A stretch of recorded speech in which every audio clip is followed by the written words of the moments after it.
Welcome to another video by Pharos Technology.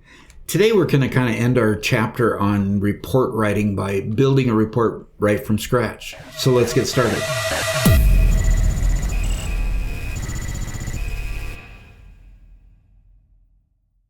Okay, so first what we're going to do is we'll go to Create, and under Create we're going to look at the blank report first. The blank report literally is blank. I don't ever start here. I like to have the design view structure. So if you right click on the tab, click on design view, get you back into that comfortable mode where you've got a start at least with the page header and detail. Now over on the right hand side is the field list. Now if you don't have that field list, you can go to report design and click on the add existing fields and it'll bring it right back up.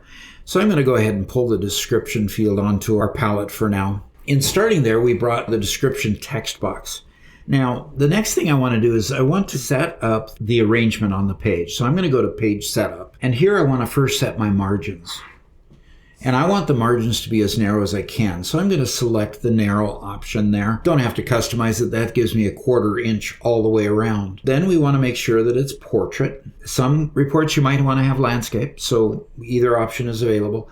I'm going to pull the width of it to 7.5 inches. I can also set the width in my report design on the property sheet down right there when I'm focused on the report properties. So if you like to manually adjust it to a specific width, you can. So I'm going to go ahead now and I'm going to add a few extra fields to this that I'm going to use for the report.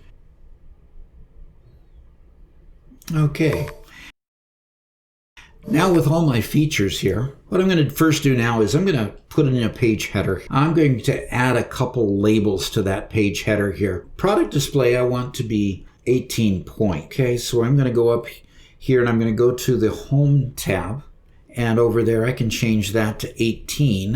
And then I change collectible mini cars then to 12. Now I need to, of course, resize those to make sure that they're the appropriate size for the text that's in the box. So every page is going to go ahead and have product display and collectible mini cars in that page header. Okay, so let's put something in the footer here. I want my page numbers to appear in the footer. It's easy then to go ahead and put a text box down in the footer. And the text box then for the label section is going to say page. And then over in the unbound section, I'm just going to say equals page. It'll recognize that it is to be a value and it's a keyword, so it's going to understand that I want the page number there. And it puts brackets around it for me and everything. Now I can go ahead and settle this over toward the edge of my paper, and I can scoot the label over towards it, make it look the way I want it to, and then be done with it. So let's take a look at this one in print preview and see what we have so far. Okay, we've got the fields lined up all top to bottom, and they're just there. It's kind of nondescript, actually not quite very elegant looking at this point. So we'll close print preview and do some work on that. First thing I'm going to do is take the description, and I want the description to be up in my page header. So I'm going to hit Control X. I'll expand the page header and put that up here by pasting it up into my page header. And then I'm going to scoot the description under the label. Now I'll do that with each of the fields that I want to have labels in the page header. Okay, so now let's take the category and all the other fields and put them up in a line here and just pretty up what's left in the detail area. Okay, so let's take a look at what we've got at this point with a print preview. And here's what it looks like at this point. You can see that now we've put the titles up in the header, and now it shows the rest of the data there. So let's close the print preview, do a little bit more work on that. I've got a lot of extra space over to the right. So let's move that picture. I really don't need the label on that picture. The picture pretty well identifies itself. So I'm going to put it out towards the margin, and I'm going to expand the width of the features and put those out there like that.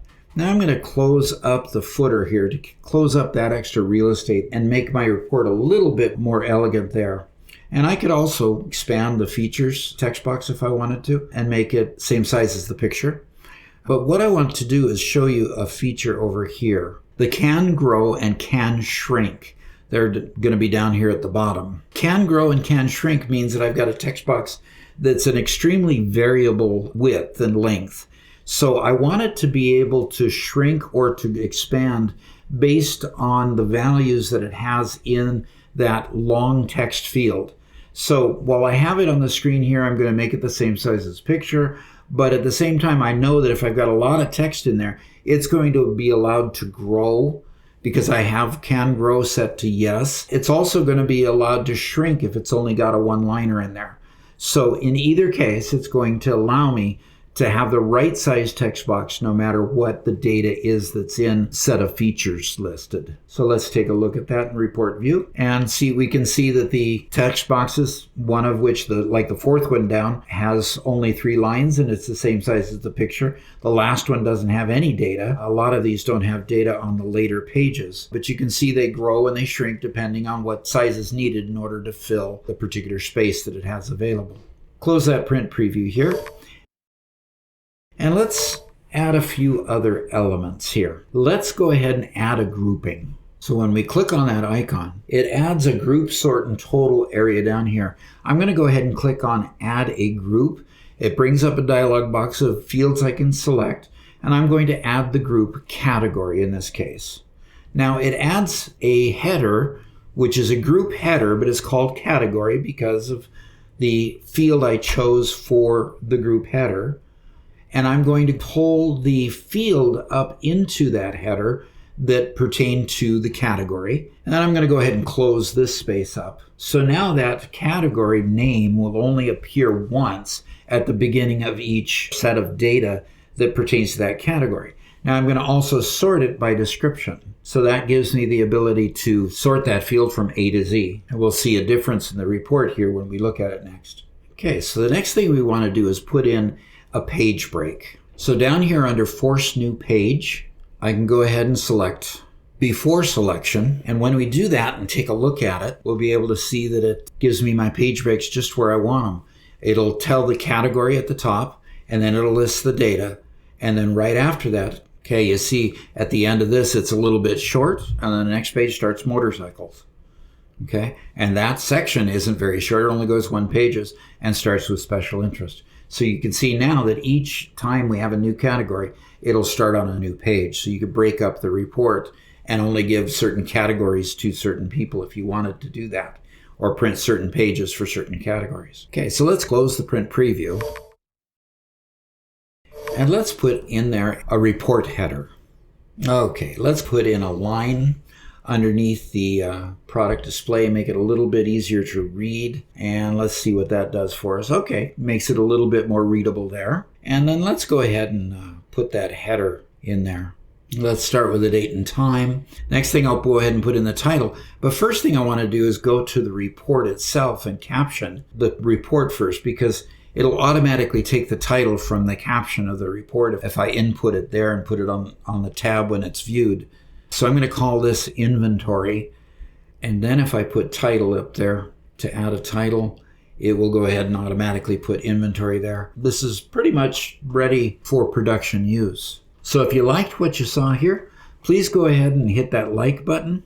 And if you can subscribe to the channel, that would be even more wonderful. You'd be able to see the other videos as we produce them and put them out to everybody, and hope to see you again. Thanks.